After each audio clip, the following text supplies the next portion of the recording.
भाइयों welcome back. तो भाई नारुतो ना एक ऐसा एनिमे जिसमें जनरली इतने ज्यादा डार्क और डिस्टर्बिंग चीजें नहीं है, पर भाई एक चीज है नारुतो में जो कि इतनी ज्यादा डार्क और डिस्टर्बिंग है कि भाई उसके बारे में सुनते ही तुम लोग शॉक हो जाओगे, जो कि है अपने ओरोचिमारू के एक्सपेरिमेंट्स। देखो ओरोचिमारू की बात करें ना तो ये कोई ऐसा नॉर्मल से नाक शक्ति ओरोचिमारू नहीं, बल्कि एक पागल साइंटिस्ट था जिसे भाई इमॉर्टैलिटी चाहिए थी कुछ भी करके। आज के वीडियो में हम 8 ऐसे डार्क और डिस्टर्बिंग एक्सपेरिमेंट के बारे में जानेंगे जो कि नाक शक्ति ओरोचिमारू ने किए थे। और भाई जो लास्ट में एक्सपेरिमेंट है ना वो इतना ज्यादा सैड और डिस्टर्बिंग है कि भाई तुम भी सोचोगे कि आखिरकार नारुतो में ये हमें दिखाया भी कैसे है। तो भाई नंबर 8 पे काइमा ट्रांसफॉर्मेशन एक्सपेरिमेंट। देखो बहुत सारे लोग ना इस एक्सपेरिमेंट के बारे में जानते नहीं होंगे क्योंकि भाई ये नारुतो के land of the sea arc में हमें देखने को मिला था। तो देखो भाई इसकी स्टोरी कुछ ऐसे है कि ओरोचिमारू का प्लान था एक परफेक्ट अंडर वाटर शिनोबी बनाने का, ताकि वो एक ऐसे ह्यूमन को क्रिएट कर सके जो कि भाई पानी के अंदर भी सांस ले सके, बहुत तेज तैर सके और इसके साथ साथ उसके स्केल से कोई भी कुना या फिर कोई भी अटैक बाउंस होकर चला जाए, मतलब कि उसकी स्किन से ही।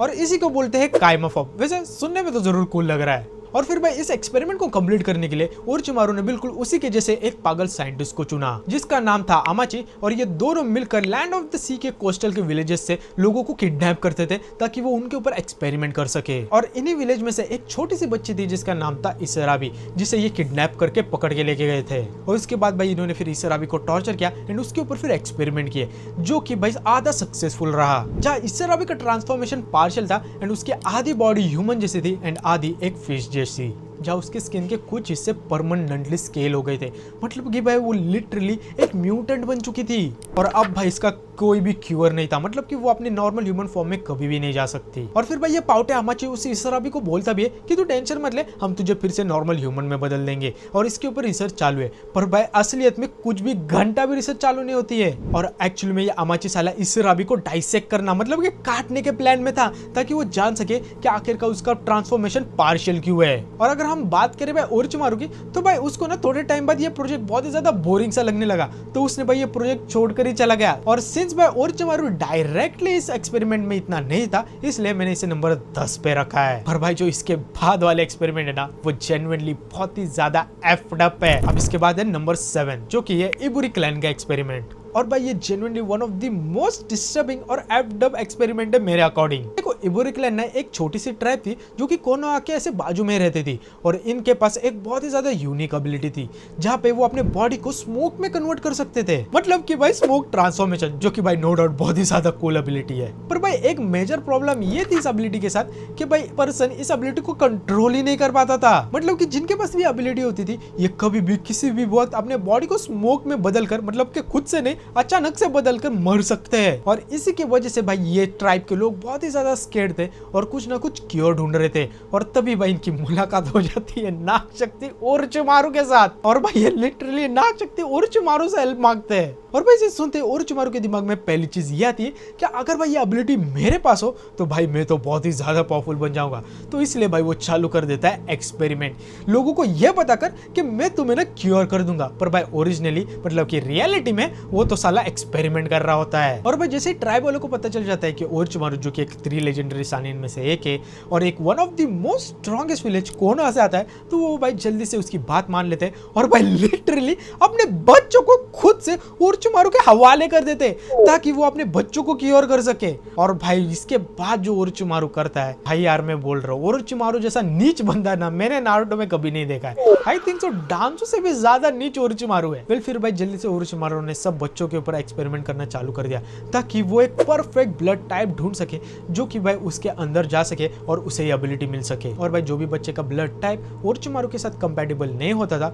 वो उन्हें लिटरली मार देता था एंड इसके बाद फिर उनके पेरेंट्स को भी मार देता था। और भाई ऐसे कर करके उसने लिटरली पूरे ट्राइब को ही खत्म कर दिया क्योंकि भाई उसे कोई भी ऐसे कंपैटिबल ब्लड टाइप मिल ही नहीं रहा था। वेल भाई आप बात करते हैं अपने नंबर 6 के एक्सपेरिमेंट की जो कि है युकिमारू का एक्सपेरिमेंट। तो देखो ये एक्सपेरिमेंट ना हमें नारुतो शिपुडेन के 3 टेल आर्क में देखने को मिलता है, जिसमें ओरोचिमारू एंड काबुटो का एक छोटा सा बच्चा मिलता है बाय द नेम युकिमारू जो कि एक अनाथ होता है। और भाई इस बच्चे के पास ना बहुत ही ज्यादा यूनिक एबिलिटी होती है जहाँ वो भाई बहुत ही नेचुरली इसोबू मतलब कि 3 टेल बेस्ट के साथ इजीली सिंक्रोनाइज हो सकता है। सो फिर भाई जैसे ओरोचिमारू को ये बच्चा मिलता है तो भाई वो सोचता है कि भाई उसे तो सोने की खान मिल गई है, क्योंकि अब वो एक बच्चे के थ्रू 3 टेल बेस इसुबो के पावर्स को खुद के लिए यूज कर सकता है एज अ वेपन। एंड फिर भाई इसी एक्सपेरिमेंट को पूरा करने के लिए ओरोचिमारू ने काबुटो को एक पिल का बॉक्स दे दिया जो कि वो उस बच्चे को खिलाए। भाई ये पिल्स लिटरली उस छोटे से बच्चे को अपने अंदर की जितनी भी चक्कर थी उसे फोर्सफुली बाहर निकालने को मजबूर करती थी। और भाई जब भी काबुटो उस छोटे से बच्चे को एक पिल देता था तो भाई उसकी चक्र बहुत ही ज्यादा एम्पलीफाई हो जाती थी और इसकी वजह से भाई उसके आंखों से खून आता था, नाक से खून आता था, वो लिटरली भाई बोलते बोलते गिर के बेहोश हो जाता था। पर फिर भी भाई ये काबुटो और ओरोचिमारू रुकते नहीं थे और उसे बार बार पिल खिलाते थे ताकि वो इसुबो के पावर को यूज कर सके। लाइक भाई सोचो लिटरली ये नाग शक्ति ओरोचिमारू एक छोटे 11 और 12 साल के बच्चे को टॉर्चर कर रहे थे। और भाई अगर गुरेन युकिमारू को नहीं बचाती तो भाई ओरोचिमारू फुल्ली तैयार था इस बच्चे को सैक्रिफाइस करने के लिए। अब इसके बाद नेक्स्ट नंबर 5 वाला एक्सपेरिमेंट है शिनुचिया का क्लोनिंग। तो देखो भाई इसकी स्टोरी कुछ ऐसी है कि ओरोचिमारू ने एक बंदे को डिस्कवर किया था जिसका नाम था शिन, और शिन के पास ना एक कंप्लीटली यूनिक जेनेटिक ट्रेट थी जिसके कारण उसकी बॉडी कोई भी टिश्यू या ऑर्गन को रिजेक्ट नहीं करती थी। लाइक जीरो रिजेक्शन, मतलब कि अगर तुम उसके अंदर कुछ भी इंजेक्ट करोगे, चाहे वो शारिंगन हो, हाशिरामा सेल, वो इजीली उसे अडेप्ट कर लेगा। जैसे कि फिर ओरोचिमारू ने किया, जहाँ पे उसने बहुत सारे शारिंगन आइज उस शिन के अंदर डाल दिए।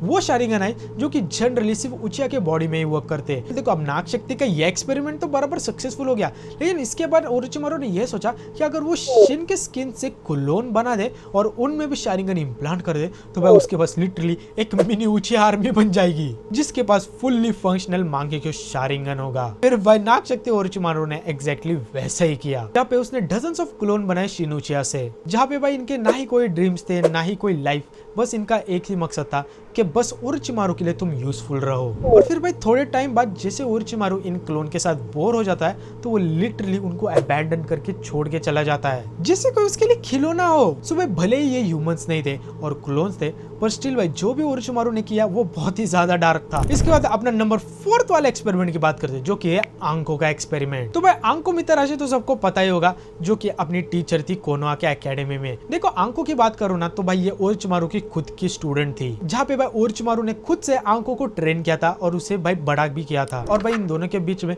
एक स्टूडेंट और टीचर वाला स्ट्रॉन्ग बॉन्ड और रिलेशन था जिसमें भाई रिस्पेक्ट होती है, एक सेंस ऑफ सेफ्टी भी होती है। पर भाई इस चीज को भी ओरोचिमारू रिस्पेक्ट नहीं करता और लिटरली अपने खुद के स्टूडेंट के ऊपर एक्सपेरिमेंट करता है। जहाँ पे देखो इसकी स्टोरी कुछ ऐसी है कि पाउटा ओरोचिमारू कर्स सील को डेवलप कर रहा था और फिर भाई इस एक्सपेरिमेंट को करने के लिए उसने 10 लोगों को किडनैप किया, जिसमें एक थी आंको, उसकी खुद की एक स्टूडेंट। ओरोचिमारू लिटरली अपने वो नेक को ऐसे बाहर लाता था सांप के तरह और अपने स्टूडेंट के नेक के ऊपर सांप के तरह काटता था और उनके अंदर फोर्सफुली सील को इंजेक्ट कर देता था, जैसे कि हमने ओरोचिमारू को करते हुए देखा था विद सास्के। इसके बाद फिर ओरोचिमारू ने जिन 10 लोगों के अंदर अपनी सील को इंजेक्ट किया था और सारे के सारे 9 स्टूडेंट्स मर गए एक्सेप्ट 1 जो कि थी अपनी आंको।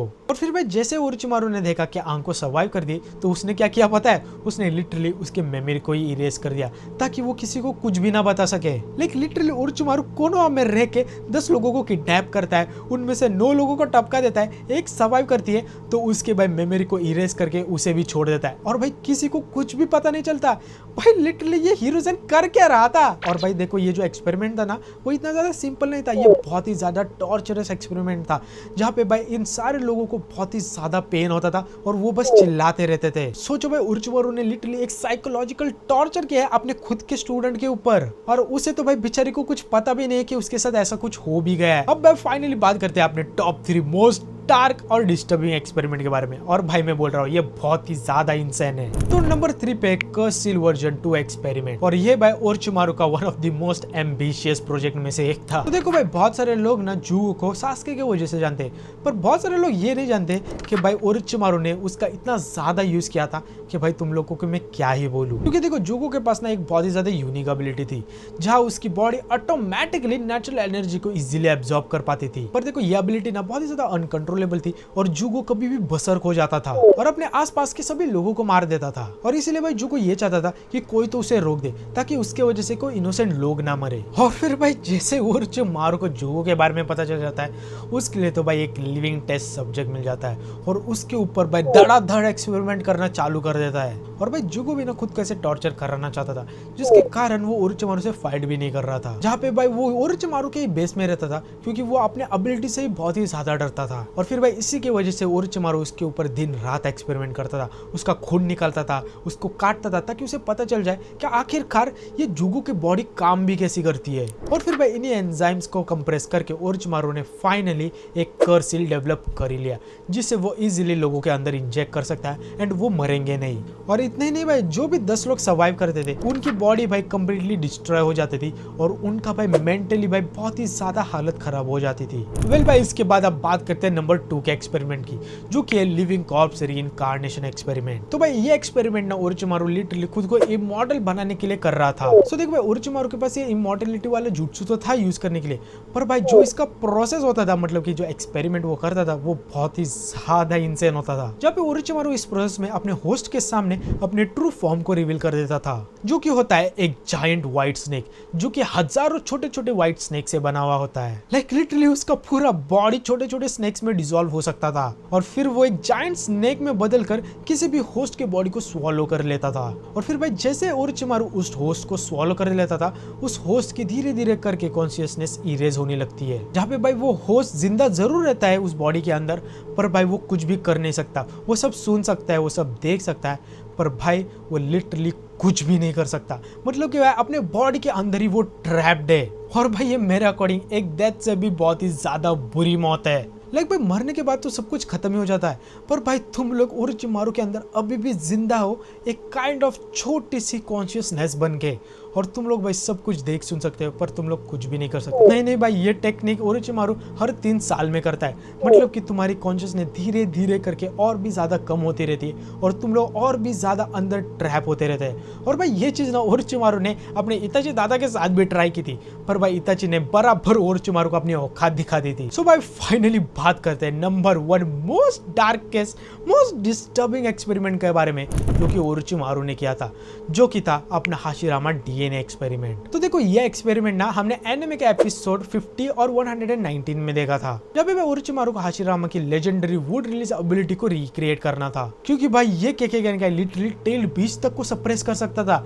और भाई ओरोचिमारू के पास अगर टेल बीस्ट आ जाए तो वो भाई लिटरली किसी को भी पेल सकता है और नारुतो के यूनिवर्स का one of the most strongest character भी बन सकता है। सो भाई इस चीज को पाने के लिए ओरोचिमारू ने ये एक्सपेरिमेंट शुरू कर दिया था। सो भाई इस एक्सपेरिमेंट को सक्सेसफुल करने के लिए ओरोचिमारू ने लिटरली लैंड ऑफ फायर से 60 बच्चों को किडनैप कर लिया था। और भाई सबसे शॉकिंग बात ये कि साला डांजो भी इस एक्सपेरिमेंट के लिए ओरोचिमारू की हेल्प कर रहा था। मतलब कि इस क्राइम में लिटरली कोनोहा से भी लोग जुड़े हुए थे। और फिर भाई ओरोचिमारू ने इन सारे 60 बच्चों को एक टेस्ट ट्यूब के अंदर बंद कर दिया एंड फिर उसके अंदर हाशिरामा का डीएनए को इंजेक्ट कर दिया। और फिर भाई एक एक करके सारे जो बच्चे थे उन्होंने हाशिरामा के डीएनए को ऐसे रिजेक्ट करना चालू कर दिया एंड फिर भाई सारे के सारे बच्चे मर गए। हाँ भाई लिटरली मर गए सिवाय एक के।